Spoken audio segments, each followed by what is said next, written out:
Bonjour, c'est Jules Lavie pour Code Source, le podcast d'actualité du Parisien.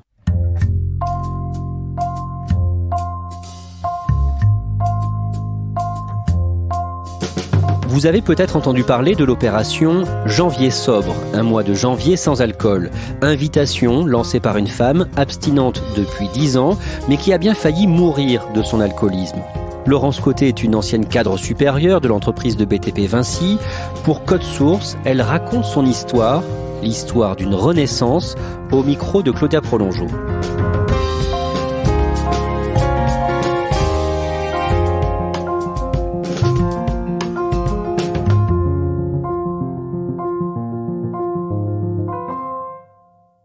Je m'appelle Laurence Côté, j'ai 58 ans et je suis donc patient expert en addictologie. Je suis également la présidente de l'association France Janvier Sobre qui porte le projet Janvier Sobre 2020.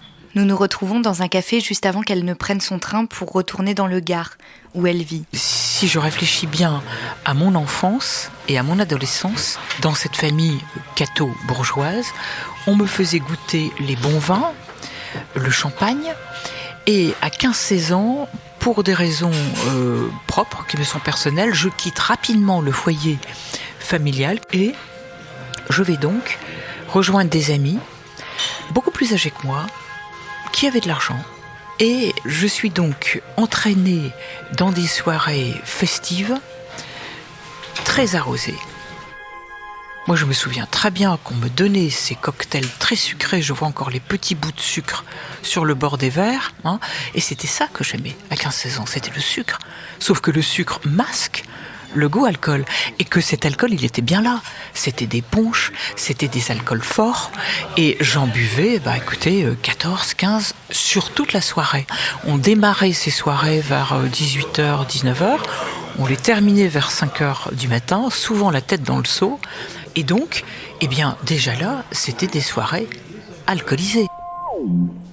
J'ai continué ces grosses guindailles festives alcoolisées dans le milieu étudiantin.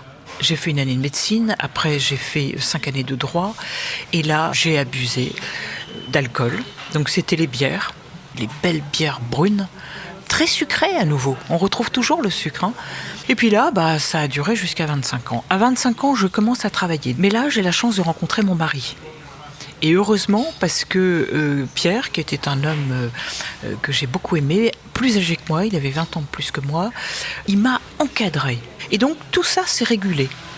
Et j'ai eu mes plus belles années de bonheur avec Pierre, sauf que très vite, Pierre va contracter un cancer. On s'est mariés, d'ailleurs, alors que Pierre était en chimiothérapie. Ça a été des années de bonheur extraordinaires. Par contre, je me souviens très bien que le jour du mariage, et notamment à la soirée de mariage, j'étais complètement pompette. Pierre n'a pas pu danser et ouvrir le bal avec moi. Alors on a trouvé ça tous très rigolo. La mariée était pompette et déjà là, à cette époque, personne ne me met en garde sur un problème d'alcool. Ensuite, tout va très vite. Pierre fait une rechute et l'hôpital reprend une place prépondérante dans la vie du couple. Je me souviens pas avoir bu à cette époque-là. Je ne buvais pas. J'étais tout à ses côtés pour surmonter la maladie et malheureusement, cette maladie va avoir raison de nous et Pierre va donc décéder dans mes bras le 31 mars 1995 à 5h du matin. Et ça, je pense que c'est vraiment la première fracture de ma vie personnelle qui fait que l'alcoolisme va s'accélérer. Forcée et malheureuse de continuer seule, Laurence Côté reste dans la maison qu'elle partageait avec Pierre, refusant toute aide de leurs familles et amis. Cet alcool, au début, m'a apporté beaucoup de plaisir. Moi, j'étais à 2-3 bouteilles de vin ou de champagne par jour, ou une bouteille de vodka, une bouteille et demie. Malheureusement, sans le savoir, j'ai très vite utilisé cet alcool comme un anxiolytique, comme un psychotrope. Je l'ai mal utilisé et je suis tombée dans la maladie alcoolique. Pierre était un passionné d'œnologie et il m'avait d'ailleurs initié à boire des bons vins. De son vivant, j'étais plutôt dans l'excès de temps en temps, mais j'étais surtout dans l'apprentissage à la dégustation des bons vins. Et là, ça a été un merveilleux apprentissage, mais Pierre me laisse 300 bouteilles, et des très bonnes bouteilles dans sa cave. Et en fait, je vais les boire pour deux, tous les soirs.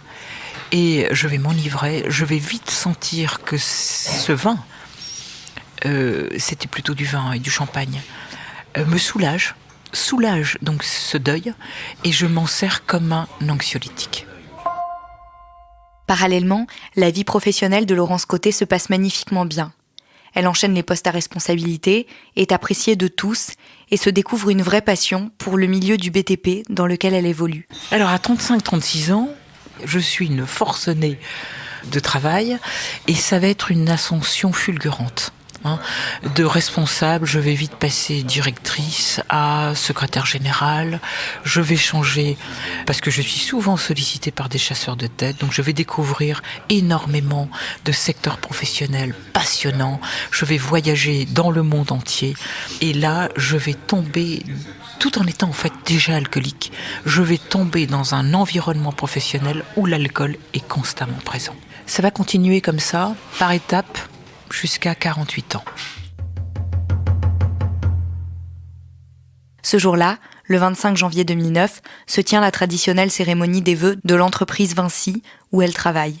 Le champagne coule à flot, les petits fours s'étendent sur des tables à perte de vue et Laurence Côté est présente. Cette cérémonie des vœux chez Vinci, j'avais tout fait pour ne pas y être. On était au mois de janvier. Quand vous êtes cadre supérieur, vous avez des responsabilités. Je les avais calculées sur mon calepin, j'en avais 7 d'affilée. Et ces cérémonies sont toujours extrêmement bien arrosées. Et donc les boissons alcoolisées sont là. Et vous avez peu de jus de fruits ou d'eau. Donc j'avais tout fait comme moi, je savais à ce moment-là que j'avais un problème. Je voulais me faire soigner. J'avais appelé le service d'addictologie de l'hôpital de Bichat, qui m'avait écouté, qui m'avait donné une date pour me faire hospitaliser, et c'était le 14 février. Donc il fallait que je gère ce mois de janvier, qui est un mois épouvantable, à cause des cérémonies des vœux. J'arrive à éviter les 6 premières, et malheureusement, la 7e, mon supérieur hiérarchique me dit « Non madame, on ne comprendrait pas que vous n'y soyez pas ». Du coup, j'y vais, mais je préviens mes collègues, surtout, je vous en prie, ne me tentez pas, surtout que mes collègues proches savaient que j'avais un problème, ne me tentez pas, je ne veux pas boire. J'y vais, donc par la force des choses, j'ai pas le choix. Et il y avait ces plateaux qui se baladaient là, avec ces coupes de champagne et tout, on était incités. Et là, je me souviens, un collègue proche me tente, me propose une coupe de champagne, et je la prends. On me tente donc avec une coupe, après c'est 2, c'est 3, c'est 4, c'est 5. Et je vais rencontrer le grand président, qui est toujours le même actuel. Et comme j'étais pas d'accord avec son discours, en gros c'était on est en pleine crise financière, c'était les subprimes, c'était en 2009. Donc il faut en profiter pour licencier. Faut en profiter. Donc moi je lui ai dit, écoutez, je suis pas du tout d'accord. Alors bien sûr j'étais désinhibé avec l'alcool. Et je lui dis, vous savez, je pense que moi je vois pas les choses comme ça. Je pense que le management, au contraire, doit aider les salariés. Et peut-être leur demander de faire des efforts sur le plan des primes ou sur le plan des salaires. On peut le comprendre. Mais en profiter pour mieux licencier, moi je suis pas d'accord. Et de toutes les façons, je ne suis toujours pas d'accord. Alors là, quand le grand DRH a vu que j'étais un petit peu en discussion animée par rapport à ce monsieur, je me souviens très bien que 3-4 personnes sont venues et nous ont bousculé un peu de telle manière que je suis, on est tous les uns sur les autres, écartés. Et là, ce qui est terrible, c'est que par contre, moi, on va me laisser en plan. Et c'est reparti, je recommence à consommer, je vais du côté, bien sûr, du bar. Et c'est là, à ce moment-là, que je m'effondre. Je m'effondre au sens propre, donc je vais rester des longues secondes par terre. Alors vous imaginez, un petit tailleur, BCBG, ses petits talons, etc. Et là, moi je vois à ce moment-là mes collègues s'enfuir, et pour cause, parce que eux aussi avaient trop bu. Et donc je vais rester longtemps par terre. Et il y en a un, qui est un de mes plus proches amis, qui l'est toujours d'ailleurs, qui était grand directeur de l'époque, directeur de filiale, qui va me relever, qui va m'entraîner vers les toilettes, qui va me refaire une tête, avec un peu d'eau sur les joues, qui va me calmer et qui va me faire sortir par une entrée de secours de la salle, qui va, à ma demande, m'emmener et me redéposer à mon bureau, Je vais tomber par terre dans mon bureau, je vais uriner sous moi. Et quand je me réveille 2-3 heures après, j'ai vomi, je suis dans un état pas possible. Et là, je me rhabille, je sors dans mon bureau, il n'y a toujours personne, parce qu'ils sont tous à la fête, personne ne s'inquiète d'ailleurs. Que devient Laurence Côté ? Et je vais descendre dans les sous-sols, chercher ma voiture de fonction. Et là, je vais rouler sur le périph'. J'ai 40 km pour retourner chez moi. Et j'ai sans doute 2,5 voire 3 grammes d'alcool dans le sang. Heureusement, je ne fais pas d'accident. Et j'arrive chez moi, je pense qu'il est 19h-20h, je m'effondre. Et là, je vois mon BlackBerry, c'était de l'époque. Et là, je vois tous les messages de mes collègues. Laurence, t'es où ? On s'inquiète tous, etc. Forcément, on est en train de se dire, mais elle est où, Laurence ? Voilà. Et j'avoue que ça n'est qu'à ce moment-là que je me rends compte de ce qui s'est passé. C'est épouvantable. Une envie de mourir. Et je suis seule avec un BlackBerry qui s'illumine dans tous les sens. Mais je vais sombrer jusqu'à minuit. À minuit, je me réveille bourré d'angoisse. Et là, je prends des psychotropes. J'ai toujours plein. Parce que vous savez, on est toujours en polyaddiction. Hein. Moi, il y avait de l'alcool, il y avait un peu de cocaïne. Il y avait beaucoup de psychotropes. Hein. Donc là, j'ai pris des Xanax ou du Lexonis, je ne sais plus quoi, pour me calmer.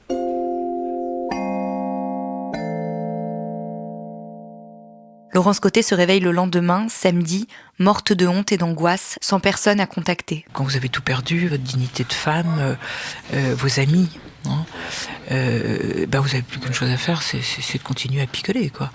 Je prends la décision de me suicider, je mets mon jean, mes baskets, et je vais direction la rame de métro de d'Enfer Rochereau, dans le 14e. Et là, j'entends une cloche de l'église. Et je vais changer mes pas de direction. Et je vais rentrer dans cette église. Il était 19h. J'écoute les gens chanter et je trouve ça extrêmement beau. Je respire à nouveau cette odeur d'encens et ça faisait des années que je l'avais plus fait. J'étais pu rentrer dans une église depuis la cérémonie d'enterrement de mon mari. Et là, j'étais alcoolisée, hein. Je m'installe au fond et j'entends le prêtre qui, à la fin de son homélie, prononce cette phrase « Fuyez la débauche, le Seigneur vous a donné un corps, il ne vous appartient pas, il vous l'a donné pour le servir. » Cette phrase me frappe le visage et je me dis « Mais tu fais quoi de ton corps ?» Et le terme de débaucher m'a frappé.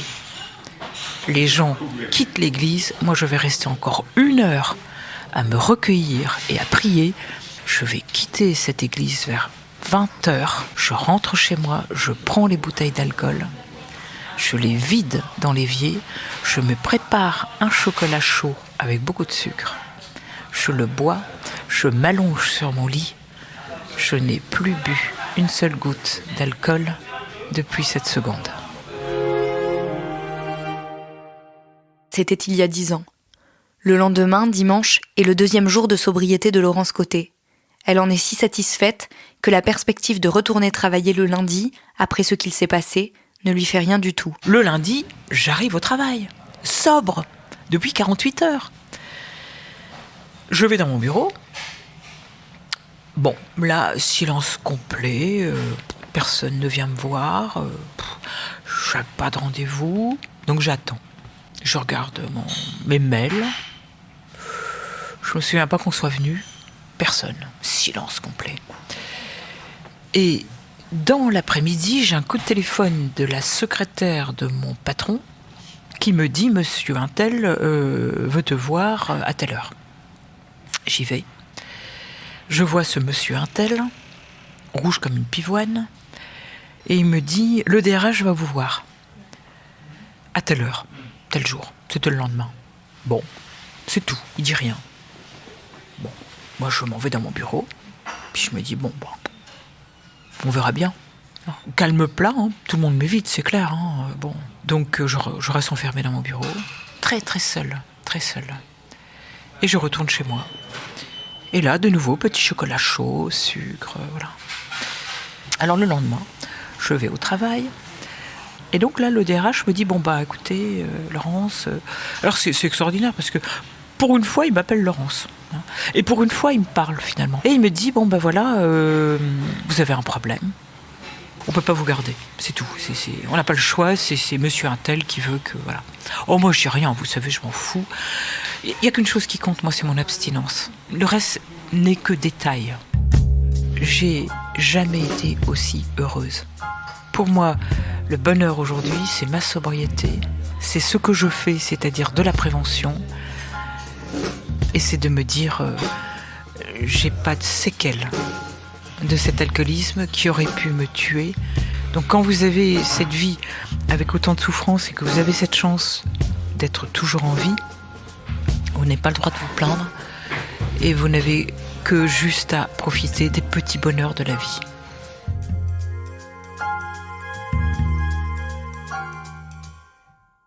Claudia, Laurence Côté lance pour la première fois l'opération Janvier sobre. Ça s'annonce comment ? Ça s'annonce assez suivi puisqu'en fait elle avait évoqué cette idée sur Facebook l'année dernière en créant une page au mois de janvier et elle s'était rendue compte très vite qu'il y avait énormément de personnes qui avaient été intéressées par ce concept-là et c'est la raison pour laquelle elle a décidé de le lancer plus tard. Elle pense qu'on est prêt en France à entendre ça et à faire attention à notre consommation d'alcool. Et elle veut surtout éviter de faire la morale aux autres, c'est ça ? Oui, alors c'est pas du tout l'objet, elle insiste vraiment là-dessus. Elle veut ni culpabiliser les consommateurs ni surtout culpabiliser les producteurs. En revanche, elle veut qu'on s'interroge tous sur notre consommation d'alcool, sans se priver forcément. Mais voilà, pour être en bonne santé, il faut consommer pas plus de 2 verres par jour et pas tous les jours dans une semaine. Et elle a envie qu'on fasse ça.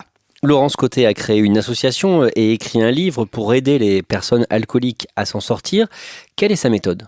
Sa méthode, elle s'appelle H3D, ça couvre 3 principes. Ne jamais avoir honte, être très honnête sur ce qu'on consomme réellement et avoir l'humilité de reconnaître qu'on a besoin d'aide. Honte, honnêteté et humilité, ce sont donc les 3 H. Et ce que dit Laurence Côté, c'est que si on fait attention à ça, très vite, on se remet à avoir des désirs, c'est le D, et à partir de ce moment-là, on renaît et plein de choses redeviennent possibles. C'est ce qu'elle a vécu ? C'est exactement ce qu'elle a vécu et elle dit que son désir à elle, c'est Janvier sobre, justement. Et le livre de Laurence Côté s'appelle « Non, j'ai arrêté ». Il est publié aux éditions Interéditions. Merci Claudia Prolongeau et merci à Florence Méréo pour son aide.